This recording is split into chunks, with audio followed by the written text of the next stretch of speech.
Alright, I'm have these a couple of these locks. They're Brinks.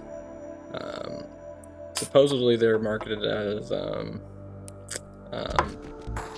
extra security with 5 pins.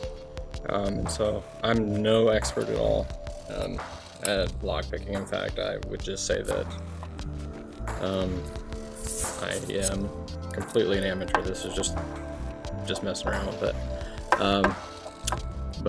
Let's see. Just put a little bit of tension on there.